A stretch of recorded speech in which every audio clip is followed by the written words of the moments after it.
Hey, everybody. Hey, everybody. Welcome to Therapist Uncensored. This is a podcast that breaks down interpersonal science into practical and understandable tidbits. And as you listen, I can just imagine little light bulbs of insight appearing above your head. You're going to be surprised and touched at what you learn about yourself as you get more accurate and in-depth view of your mind and your heart, and as you figure out those close to you.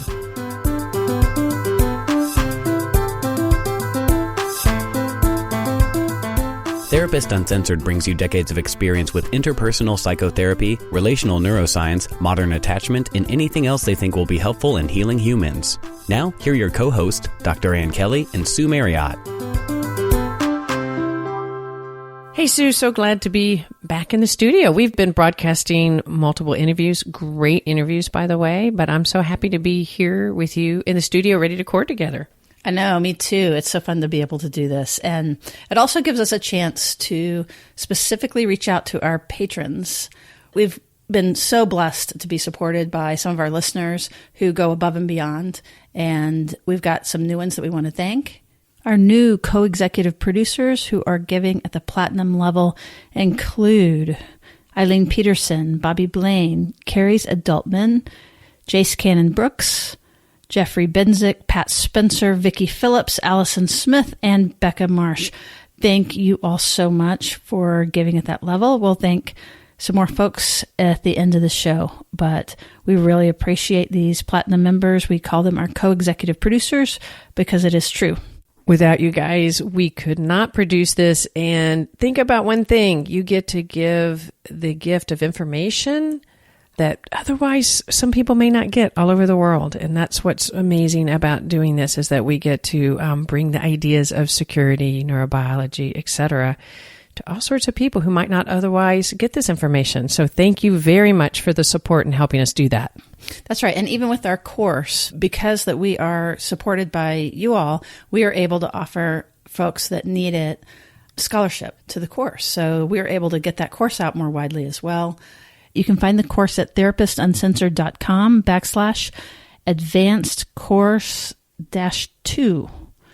Advanced course-2. Advanced course, all one word, advanced course-2. All of this you can find at therapistuncensored.com. It's about breaking down the sciences of the mind as they relate to everyday life. So have no fear. You are going to be not underwhelmed by this course, but overwhelmed, if anything, because it includes over 4 hours of content and case material and examples and handouts and worksheets and all kinds of stuff. So, and also, by the way, all the episodes have show notes, and this one as well. And you can find those at therapistuncensored.com/episodes. And then you'll see the whole body of work that we've done. And any one of them, you click it, and then there is going to be a rich page of resources and show notes. So one of the things we did a few episodes ago, is we started a dialogue about narcissism. And today's episode, we're going to continue that, but we're going to take it from a different perspective. Today, we're going to talk about, upon many patrons' requests, we're going to talk about being in the relationship with a narcissist. Right. So in what episode was it? I believe it's 105. So 105, we dove into what causes narcissism. We kind of got a little challenged because we were really doing it from an empathic standpoint and really talking about it as a relational injury and a wound, and that this is what it looks like. And we did that on purpose, and I'm really glad we put it out that way. But it is important that we come back around to the other side of it and really talk about the more extreme versions of narcissism and what it's like to be in a relationship with one. Not to have it, but to be in a relationship with one. So that's what we're going to be focusing on today. Right. And we're going to talk about malignant narcissism. What makes it malignant is that it can be very, very powerfully influential to the person who's connected to the narcissist. So most people know what we mean by narcissism, but let's talk about what we mean first when we say malignant narcissism. It's an inflated sense of self-importance, but so inflated that somebody protects their defenses by carrying an air of superiority. Or unsuperiority, right? So there's the grandiose narcissism where that we have to basically protect our sense of self by looking better and being better and, you know, having a grandiose presentation. And then there's the one that is a depressed narcissism, which is where that we collapse on ourselves and we feel like we are the worst person in the world. But both of them stem from this desire to be loved and cared for, not believing it's going to happen, and then all the gyrations that happen around it to protect ourselves. So that's the outline of it. If we stick with the grandiose just for a minute, sure, and we give some outlines on that, some of the superiority comes in what you mentioned, the sense of vulnerability inside gets hidden by a constant seek for admiration. And I think that can be one of the most difficult things about being, and we'll talk a great deal about this, but that's one of the most difficult things about being involved in a narcissist is that constant need for self-reflection, for the reflection of the greatness of oneself. Right. So as you're talking about this need for adoration, let's just sort of describe a little bit about what it's like. Like when you're in the receiving end of that, basically it's important to know, we project our relationality into it. So if sometimes, if you're both relational and somebody does a jerk thing, then we kind of think, oh, I do that too sometimes when I'm upset. But when you're dealing with an actual narcissist, those rules don't apply. You're both in relationship with that person. Right? It's actually a one-directional relationship. It is not a mutual, reciprocal relationship. Yeah, that's the key element. It's that individual's need for admiration and need to pull the energy, positive energy to themselves and block the negative energy. It leads to the inability to accept any kind of critique or criticism because that just brittles the narcissist up because their ego is too fragile to be able to accept that they may have faults.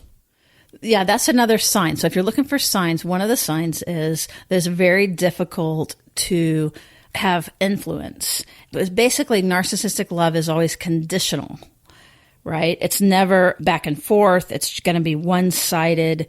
And except for like maybe some scripted gestures like, well, I said I'm sorry, or something that really isn't about apology. It's about moving it along and let's get out of this uncomfortable place. And as a matter of fact, when you're with someone, and again, it depends on their degree of narcissism, but boy, it can be really, really dangerous to challenge someone. And you're going to end up feeling like you could lose the relationship if you say what you know, if your eyes see what they see, and if you keep your sense of yourself, that is going to be threatening to this relationship because the relationship is so conditional. It's conditional based on the person that has the issue, the narcissism, has to feel protected and adored and loved, and the most important one. And that could be really scary. What you're saying is so important because that threat can turn to rage quite easily and or cut off. Or cut off. And that the threat of cut off can be so, so powerful, especially one of the allures of being involved with a narcissist is the feeling of being, we spoke about this last time, being in the light, feeling bigger than anything with them, and the charisma, and being cut off when you're used to that, especially in the beginning, can be very threatening to have that. When we get angry at each other, it's not uncommon to walk away or to disconnect or like, oh, I'm sick of this. How that differs with a narcissist is it's often almost a conscious threat. I'm going to leave you. Whether that's implied or not. Right. You feel the threat of the relationship, not just that you're not going to get to be able to talk to the person for the next 45 minutes. It's like you feel the threat of the relationship leaving. And that can be very, very controlling. And, you're talking about allure and why are we drawn to these things? If you think about it, in the popular press, there's romance, all the romance novels, a lot of some of the Hollywood stuff. And I have to say, 75% of people that are actually diagnosed with narcissism are men. So we're not trying to make a gender issue of this. It's just we're the messenger. So that's an important part. But what you can imagine is if you're reading these fantasy books with these really strong, handsome, charming lead characters, that one of the ways it looks is that they pick you and then they go after you full steam. It's so complimentary. Yes. And it's so complimentary and it feels so, so good. But you're not aware that there's more of a possessive tone to it. And this is one of those things that when the dog catches the car, it doesn't know what to do with it. You know what I mean? So when you get caught, like if you're like, oh, this person is so adoring, okay, I'm in. That's often when you can feel that it's more about an objectification. That's such a good way to say it. And once you're in, one of the allures that's related to that is a narcissist really believes themselves to be bigger than life, and we can get caught in that web. And as we all do in the beginning of an idealized love, we have kind of an idealized self. So it's easy to be attracted to a narcissist because, especially if we have underlying insecurities, because there's this relief from our insecure self, because often a narcissist is, by the way, one sign is they're going to help you be your best self. The beginning of a relationship often feels that way. So you might notice right off that it feels like a gesture of kindness. We're going to help you do these wonderful things. Pretty quickly that turns to criticism, because the narcissist is actually trying to help you meet an ideal standard for themselves. So it can be easy to get caught in because you believe in your idealized self for that brief period of time, but then you can get caught in a web of criticism and trying to meet that ideal self. Right, where that you actually have to surrender yourself. Very good point. And it's important that you surrender yourself, because there can't be two people that exist at the same time in this dynamic. This isn't just beating up on narcissism. It's kind of such a popular term, and it gets thrown around so easily. But there is something on the other side of it about who's attracted to narcissistic relationships. And you're talking about a wound on our part, let's just say. Again, we all have narcissism, and it's healthy to have some narcissism. But, when it's malignant, it does have to be another half where that you are willing to put yourself aside. It's like your own injury has like a narcissistic shape inside of it. You know what I mean? So, which is exactly the same thing, where that you will be fulfilled if this person, quote, saves you. Yeah, it's quite vulnerable to feel that way. Yes, right. It's quite vulnerable to feel, now my full self is about to be actualized. And if you think about having insecurities and feel like you've never met your full potential, to meet somebody who makes you feel like just now we're going to meet your full potential, it's very easy to get caught in that. Right. And we're not aware that we have this vacuum inside of us that's wanting to be filled up, that makes us more vulnerable to these narcissistic relationships. Right. And one of the signs of that may be a high level of indecisiveness, or a relief in being around somebody who on one level seems really decisive and fun, but also ends up being very controlling. There can be a relief to being around that determined, controlling personality, because then you can kind of let go and follow the leader, if you will. Right. And that in that early charming phase where there's the seduction, there's also often this idea of possessiveness and some jealousy that, again, early on feels really good, because it's like, I'm loved so much. They love me so much. I can't think of the number of people who have committed murder that said, it wasn't that I didn't love her, I loved her too much. Right. And that's such a twist. And this is exactly what happens, that your mind can get twisted up. But this possessiveness and this jealousy really can then turn into you having to slowly, like very even quietly and slowly, begin to give up things. Oh, that person makes this person jealous, I'm going to not do that. So that way, we'll be fulfilled. And then it's something else. And then it's something else. And I can guarantee you, every one of those freedoms that you give up, it is going to be really hard to get it back. Because to get that freedom back, like a friend who makes them upset, okay, I won't see the friend. Well, later, if you want to see the friend, you're going to create what is going to be seen as a betrayal of the relationship. Why are you doing that now? No. All of those things. And that's, again, a sign where your world begins to get a little bit smaller and a little bit smaller. And you are beginning to have to orbit the other person instead of it being a mutual orbit. One of the signs is you start limiting your exposure. And one of the signs is as you try to speak about it. And we all can get insecure and get jealous. And even we've spoken about this a little bit with blue or dismissing personality. That's right, which is the one associated with narcissism. Yes. And yet it's so important to distinguish it from narcissism, because you can be blue definitely and not narcissistic.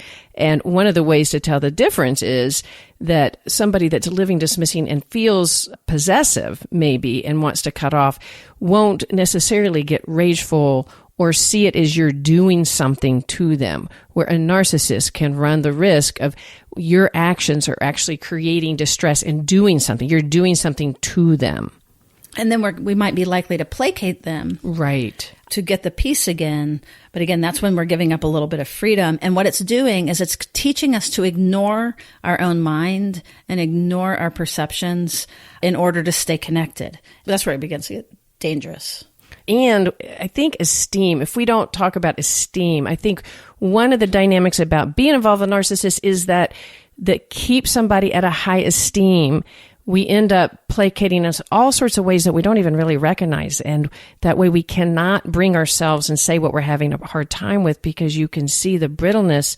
If you stop to think about it and you try to bring to somebody a reasonable complaint and they cannot tolerate hearing a criticism because it knocks their esteem down, you may be tempted to give that up, right? You may be tempted to assuage them by keeping, no, I wasn't saying that, and holding their esteem, but it's very, very important to recognize you're doing that.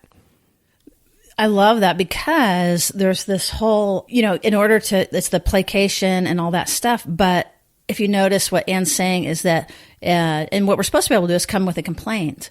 But what will happen with something like this is that complaint will get turned against you. And might sound something like, how can you think that about me? Or they might exaggerate what you're saying and then get hurt. There's all kinds of moves to make to keep you in this position of supporting them. And basically, so if you notice, if you're trying to talk about something and it's always your fault, and it gets flipped around, it's always your fault. It always ends up being your fault. I imagine there's listeners right now nodding. They know what I mean. They know what we're talking about, Anne, because it's like this twist comes in your mind. And this is where gaslighting comes in. That's a great term, because a lot of people hear gaslighting and they don't really understand what it is. So gaslighting comes in is something as your reality and you come and you complain about it, but your partner or somebody you love turns it around as your issue, and it makes you feel like you don't understand reality. Yeah, and that's really powerful if you have a history of trauma. And also, this isn't just romantic relationships. I can't tell you how many people that I've sort of coached through a best friend or a friendship that as they begin to do therapy and they begin to grow, the relationship begins to get more and more tense. And a lot of times those relationships don't last. And there's a friend breakup as the person begins to gain their sense of self and not just mirror. This word mirror is an important part of it, because what you're ending up doing is you're mirroring for the other person what they need to see about themselves. And those of us that have been raised by narcissistic parents are going to be more likely to do that and not notice it. And we're going to be really good at it. And it's going to be very easy to do, because we already know how to set our needs aside, read what the other person wants, and then give it to them. So I really want you to think about this, about friendships, even about work relationships, and then, of course, romantic partnerships. So, Anne, I think we've kind of spelled out some of what the hazards are, but what do we do about it? One of the ways to understand gaslighting is that your reality does not get matched. Now, let's be cautious. When we fight, right, we've talked about like somebody being in the red and turning things around and being critical, and it's really hard. But that is very different than a constant place in a relationship. When you bring something to somebody, to their partner, and they can never accept it and then turn it around on you. Gaslighting comes from the expression, I think it's the old Hitchcock movie, wasn't it? I don't know if it's Hitchcock, but yeah, it was an old movie where a husband was intentionally messing with his wife's mind. Yes, where the lights were going down. That's what I'm remembering, going up, and she's going, did y'all see that? Did y'all see that? And they go, no. And yet it really is happening. And when we're speaking about malignant narcissists actually can be quite consciously manipulative and intentionally trying to maintain control by denying one's reality, which is different than just being defensive. Because we can all get defensive, and sometimes in either blue or red, we can be overly defensive, and that's hard to break it down. But when slowed down, when the threat is taken away, we have more ability to go, okay, I see your point, or I do see what you're saying. Where a malignant narcissist has gotten so rigid that they really literally don't have the capability of doing that. And it's so threatening that their rage and hostility comes up, which creates a threat to the other person to accept, okay, you're right, I didn't see that. Or you're right, I didn't see the 3 texts from some woman. That was just my mind. I'm being jealous. And you're tending to say, I'm so ridiculous. You're right. I'm insecure. And for a while, you're walking around trying to fix your insecurity in the relationship. The other person's so confident you're insecure. That's something to look at. Again, you can imagine if you have a history of trauma where this has already been done to you, even if it wasn't a narcissistic parent. If, let's say, for example, in the example of sexual abuse, where something's happening, but it's not acknowledged or it's denied, but you feel terrible around this person now, but to say that makes you crazy, or like all of that very, it's the mind. I don't know. I can't remember I want to say mind fuck, but it's the mind. It's when your mind is really, literally, consciously and intently messed with, yes. fucked with, confused, scrambled. There's this term, I can't believe my lying eyes. Mm-hmm. It's like, what part of that is true? And our message, part of the what to do about it, is to begin to get yourself back. Right. Talk to people. Talk to yourself and go, wait, your feelings and your experience are very valid. Don't let anybody completely annihilate your feelings. So if somebody keeps going, that didn't happen, say, look, I hear you saying that, but let me tell you, this is my reality. It's called having limits and boundaries, where what is your reality remains your reality. And a really important part of that is not relying on changing the narcissist reality. Because if you stay and you keep trying to help them understand their reality is off, it is emotionally exhausting, and then will be met by rage, and it won't work. So it's super important to stay in your own reality and say, this is my reality, and hold tight. Yeah, I love that, because remember, part of the setup to get in a very, very close relationship, to get drawn into a very close relationship with someone with narcissism, is our own wounding. So rather than, like you're saying, Anne, rather than pointing out and trying to convince them of something, it's like, let's let that go and really begin to feel our own pain, our own disconnection from ourselves.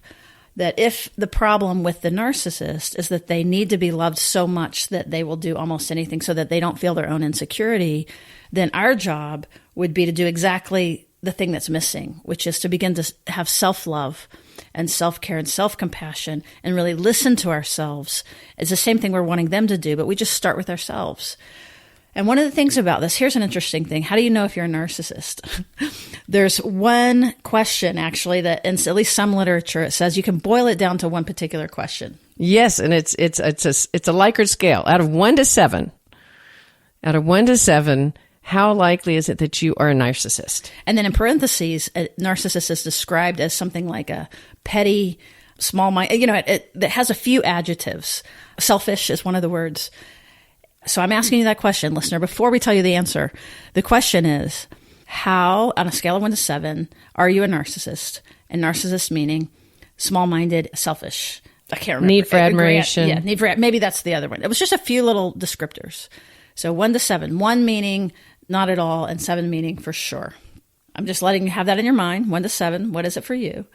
And what this research says is that that many narcissists, that question they will say yes to, and it equates to to all sorts of measures of narcissism. Now, what is different if you a narcissist? Wait, when you say yes to, what do you? When you answer that high, that you are highly likely to be a narcissist, many narcissists will recognize that and say yes. They will not, however, agree to have a diagnosis of narcissistic personality disorder. Right. They don't want to be seen by the world as narcissistic, but when they're asked in that very direct way, are you manipulative? Are you self-aggrandizing? What have you? They won't have any problem saying, absolutely, yeah, I'm a 7 on this scale or a 6 on this scale.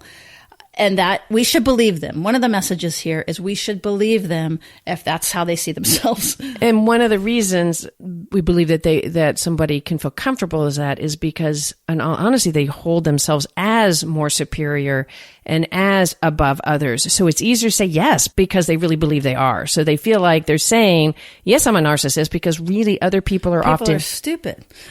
Idiots. Yeah, they believe other people are idiots or right. Yeah. So that's how it kind of looks from that angle, but it will help. So if you're in the relationship with a narcissist, again, what to do is, one, the only thing that's going to help this, because really you're in a relationship with one, it's a relationship of one. So you're both relating to one person. They're relating to themselves and you're relating to them. And so the challenge is going to be, can we have two people enter this relationship, which would mean things like what Anne's been talking about when you bring feedback, that they are able to go, oh, I don't know, or I didn't know, or apologize. They're able to have the humility and be able to swallow their pride and come to you and do a good actual apology. Although the chances that they are able to do a deep and good apology may be an indication that they're not very far on the continuum of narcissism. Yeah. Right? Because a narcissist really, really cannot take the threat. Now, they will maybe do a gesture the next day and give you flowers, etc. But being able to own the I'm sorry, I agree with you. I see what you're saying is that the more that somebody can really for themselves work on that, or the person involved with the narcissist really begin to see that that's missing. Yeah, so kind of what we're saying basically is that unless the person that has the affliction of narcissism is willing to see it and work on it, then pretty much what you see is what you get. And are you getting enough in this relationship with your friend or with this love relationship? If you might be getting enough. Maybe their narcissism is higher than yours, and maybe you can learn from them and have a little bit more of a sense of self. But the idea that if I love them enough, they're going to change is never going to work. And the higher they are on the narcissism scale, you gave me a thought about another example. These people aren't jerks necessarily. They don't necessarily come across that way. They come across as very big in the world and smart, and you have a feeling of you're lucky to be around them. But here's another example. So you're on a date with them and then they make you dinner. But what you hear about is how they flew the fish in from wherever. And it's so fresh. And that they worked over 2 days to make this incredible sauce. So it becomes about them. Right. And how cool and how special this dish is, rather than an actual gesture to you in relationship. So that's just another sign of it. I love that sign, because what you're saying is that somebody could be doing that because they're a chef and they want you to hear the specialness of it, but the different feeling in that, and you could feel it as Sue was talking about it, is that it is about their need for you to admire what they did, not rather than to making sure that you genuinely feel the specialness. Right, and for you to feel lucky. And that's where the conditionality comes in. That if, for example, if you're not happy enough with the meal, there could be a problem. Or if you forget that they've made you that meal, there could be a problem. So just think of it that it's conditional, and what we want to begin to work on. And again, let's keep moving to what to do. Right. So in that sense, it's a good one. Just in general, the biggest advice that we can give is holding oneself and building oneself. Whether it's early in the relationship with a narcissist and you start recognizing it and you start to decide how far along is it, how deep is it, can you be in a positive relationship with this person, or is it malignant and it's really tearing you apart? But one of the ways is the holding their own self. And so in that, what you don't want to do, like we mentioned earlier, following the criticisms, that the idea is to be able to hear people's feedback, but is it critical? Is it condescending? Is it putting you down and making you feel shamed versus feeling constructive and trying to build the relationship? And if you feel it in the former, you feel like the criticism is about belittling you, one of the things you need to do is boundary that off and cut it off. For example, maybe you're getting a lot of feedback about how you look in your clothes or your weight, and it's making you feel ashamed and embarrassed. That is something you can say, guess what? You don't get to give me that feedback anymore. That door's closed. That's just an example of being able to boundary something off and saying, I'm not going to follow those criticisms. Like if they start to saying, but you didn't do this when you brought something, you get to say, I hear those are important to you, but we're going to come back to where I initially started.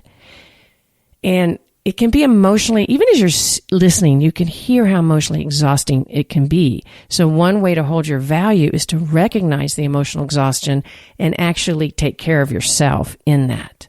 It's about decoupling the perception. It's part of how we lose ourselves and lose our perception is because they get intimately tied with the other person. That's part of the mirroring.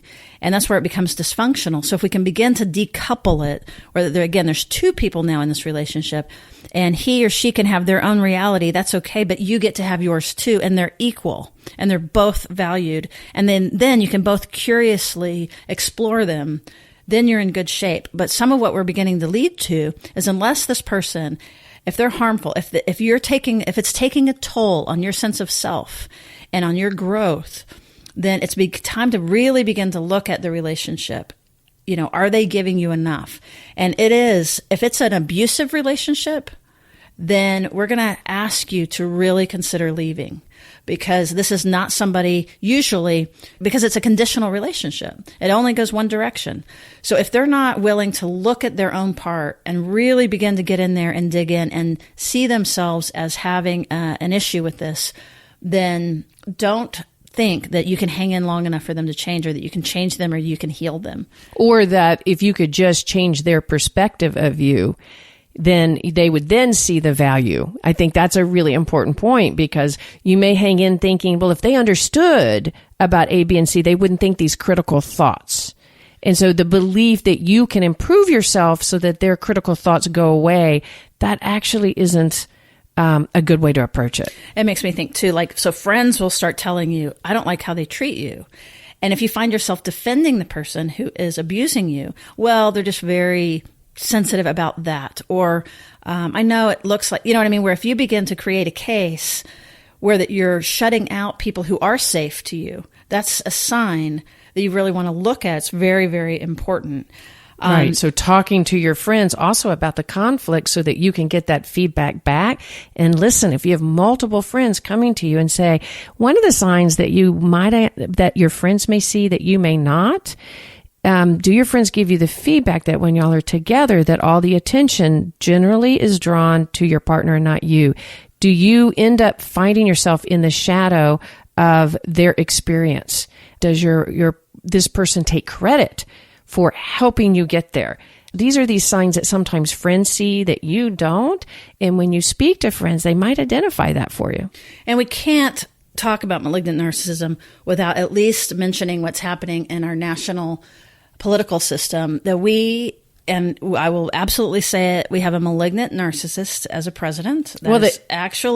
What? The interesting thing is, remember our first test on that? He actually he self-identifies as a narcissist. So we get to say that because he actually has identified himself as a narcissist. Right. And all of the gyrations to not see what you see and not say it does have to do with this whole, like, don't believe yourself. And if you notice, that's where the gaslighting, like, this didn't happen, or all these accusations of other people lying and manipulating reality, when actually we know, if we get really calm and still, that the lies and the manipulation are coming from a single source. It's not everyone else is doing it to his detriment. And we just have to name that, because it's one of those things it's not spoken of very freely on the air and things like that, especially by mental health clinicians. But I think that's part of the problem, and we just need to name it. And then what do we do about it? Right. And that is not a Republican-Democrat issue. Absolutely not. I think that's what's so difficult in this situation. But other signs that you would see is some of the aggressive bullying and mocking. Those are signs of, you can see the aggressiveness and actually the use of threat, where there's that's a really good example of the excessive threat that could happen. And also the thin-skinned nature, where there's not a capacity to take feedback or to take responsibility. Anything that, in his perspective, would make him look smaller, including his physicality. I mean, he was just talking the other day about there was orange lights. That's why he looked orange. I mean, it's mind-boggling. Or the belief that we are the greatest. I'm the greatest this, the greatest country, the greatest this. And, and what's difficult about that is it is an injury. It's hard to look at that, because we're using this as an example because there's some really obvious examples, but there is a deep injury there that is pertinent throughout. That's right. We all want to be loved. This is an important part. We mentioned it, I think, in the last one, but as we kind of turn towards the end of this segment, that one of the things narcissists will do, they'll connect themselves to someone that they feel is more powerful than them. And then they will mirror that person. It's basically an idealization.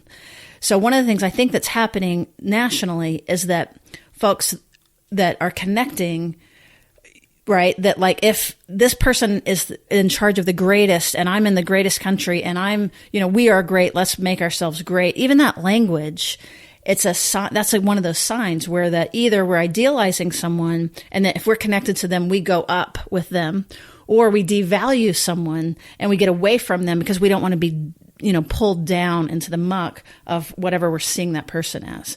Mm. So any of that black, white, when you see a really strong, good leader or a good partner, there's a lot in the middle. They're able to be humble. They're able to have humility and self-reflection and take responsibility. And that's what we're looking for in our leaders and our people close to us. And being in, I think, in relation with one another, we need to be in relation to other countries, in relation to other partnerships. Right. So when we lose mutuality. And I think one point before, and I know we need to wrap up, but one point that we forgot to tap on, I guess we've touched on it, but I want to go slightly deeper.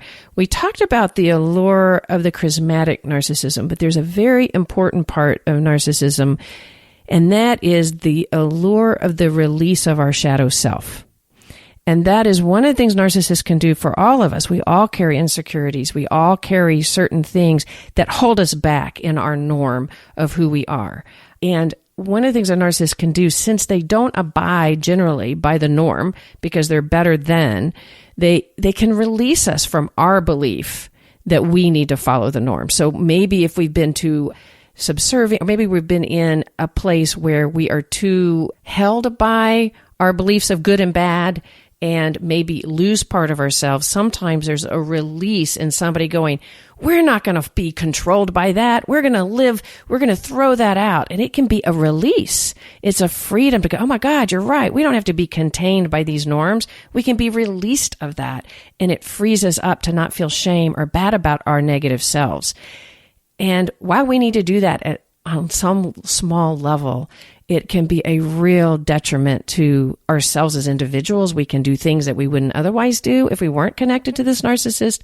And I do think, as we're talking about our leader, that sometimes we can fall into that. Yeah, I really like what you're saying. And it goes back to what we were saying early in the session, but also where we want to end, which is part of what to do about it. And this is why I think I was sensitive about starting with just talking about narcissism, because it's very easy to point at the other and say that's bad over there. But you know, that whole thing, when we're pointing out there, there's 3 fingers pointing back to us. So this is where we're going to end, which is this episode is designed to help you have a clear mind and clear thoughts about what's happening. But absolutely, we've got to go back to ourselves. We can't control what someone else does or how someone else is, and we can't change them and we can't fix them. But what we can do is begin to be reflective and curious about ourselves. Both sides, the person with narcissism and the person that doesn't have it, we all are made of the same stuff. We all want to be loved.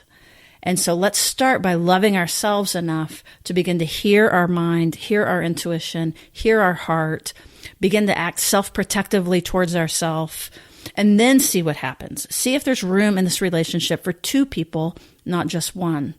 And that's all we can do. It's not going to be, we don't want to end this pointing. We want to end this in this very grounded, self-reflective place about, why am I drawn to someone like this? Why has it taken me so long to see it? Why has it taken me so long to act on it?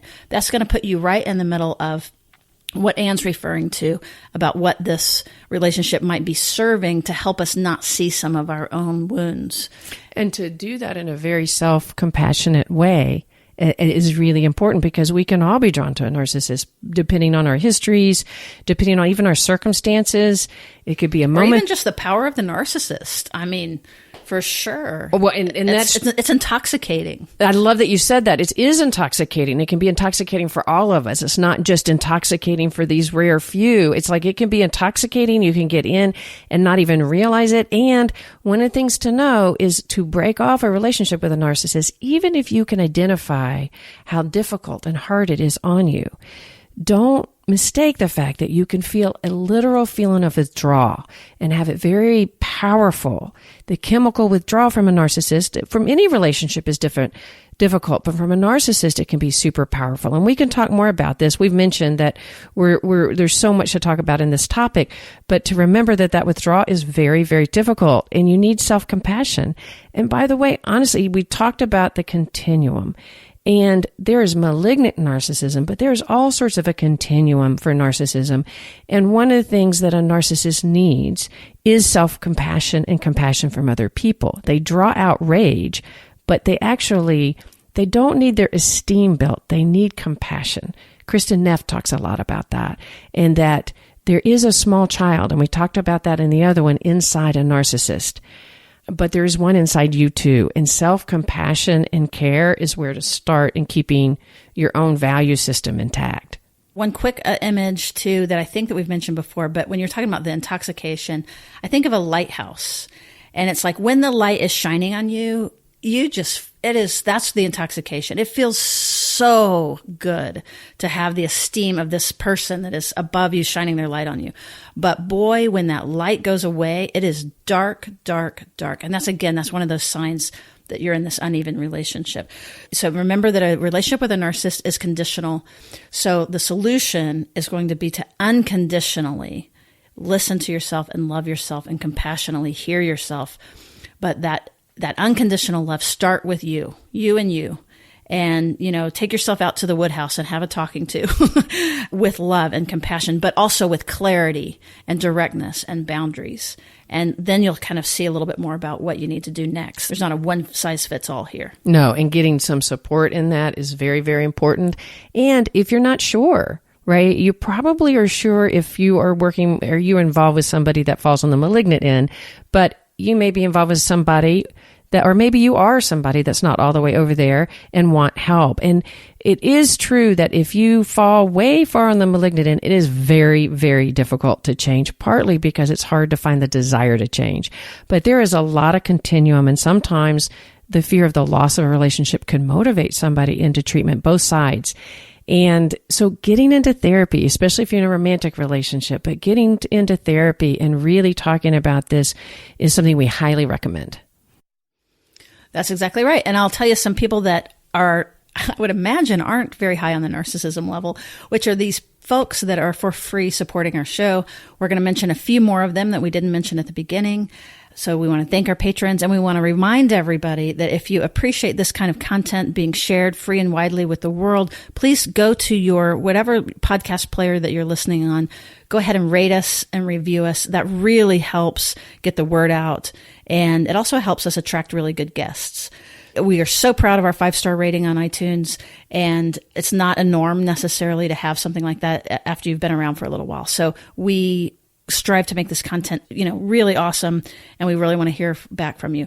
Last thing is a reminder about the course. Anybody interested in going in this more deeply, if you'll go to therapistuncensored.com/advanced course-2. It's also on Teachable. You can probably search us. It's not me, it's my amygdala on Teachable, teachable.com. You can find it that way as well. And while you're there, you can also feel free to drop any kind of note to us about other topics you'd love to see us cover. Okay, we have a few more patrons to thank that have joined us recently. And we've got some gold neuro nerds. They include Leona Ramona, Nathaniel Udi, Virginia Ginsburg, Olivia Hart, Amy Love, Gail Ken, Katarina E.B., that's a friend of ours now from Sweden, Sarah Du, Cian Erickson, Victoria, okay, I'm going to try this last name, Dimitra Kopoulos. Oh, that's probably terrible, but thank you, Victoria. Really appreciate it. Virginia Ginsburg, Lavita D'Souza, and Laura Long. Thank you, each of you, so much. We really appreciate it. There's 2 more very quickly, Rebecca McCabe and Mike Linthicum. All of these folks are contributing to us being able to produce the show and continue to get it out so that everybody can hear about this really cool relational science information as a way that can be applied to your real life. That way there's no barrier to entry, and this is going to get out far and wide. Thank you, thank you, thank you. All right. Thanks for joining us, and we'll see you around the bend.